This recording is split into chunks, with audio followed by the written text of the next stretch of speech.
Наша виставка вже проводиться не вперше. Мета її для того, що зараз починається якраз весняний сезон. Люди працюють на своїх дачах, садибних ділянках, і тобто є попит саме на таку продукцію: розсада, квіти, насіння, добрива.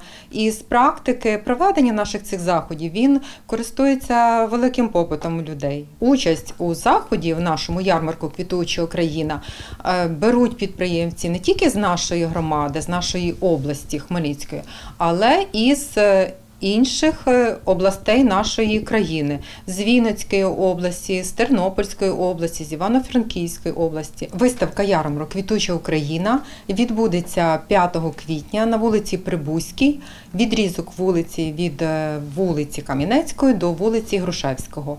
Триватиме з 8 до 16 години.